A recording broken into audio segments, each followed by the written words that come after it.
Actually നിങ്ങൾ produce ചെയ്യുന്ന ഫിലിമില് ഷീലു അഭിനയിക്കുമല്ലോ, അപ്പൊ ശരിക്കും ഷീലുവിന്റെ പാട്ട് എങ്ങനെയാണ്? മോർ റെസ്പോൺസിബിൾ ആണോ? I mean as an actress എന്നല്ല, ആക്ട്രസ് ആയിട്ട് നമുക്ക് ചെന്ന് അവിടെ ചുമ്മാ ഇരിക്കാൻ ഒക്കത്തില്ലല്ലോ. Part you are a producer also. അപ്പൊ അതിന്റെ ഒരു റെസ്പോൺസിബിലിറ്റി എങ്ങനെ ഏറ്റെടുക്കും? അത് ഭയങ്കരമാണ്. എന്താന്ന് ചോദിച്ചു കഴിഞ്ഞാൽ എനിക്ക് അഭിനയിക്കാൻ നിൽക്കുമ്പോഴും അവിടെയുള്ളവരുടെ നമുക്കറിയാലോ, ഓരോ ഷോട്ട് എടുക്കുമ്പോഴും അവിടുത്തെ പ്രശ്നങ്ങൾ അറിയാലോ, ഓരോരോ പ്രശ്നങ്ങൾ അവിടെ വന്നോണ്ടിരിക്കും. അതെല്ലാം എന്നിലേക്ക് വരും. ആ തോക്ക് എന്നിലേക്ക് നീളും. ഒന്നും അറിയാത്ത നേരെ ചൂണ്ടുന്ന പോലെ എനിക്ക് തോന്നും.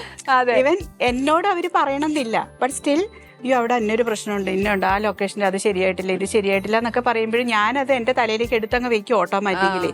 അപ്പൊ ഞാൻ പരിഹരിക്കാന്ന് പറഞ്ഞാൽ എണീക്കും.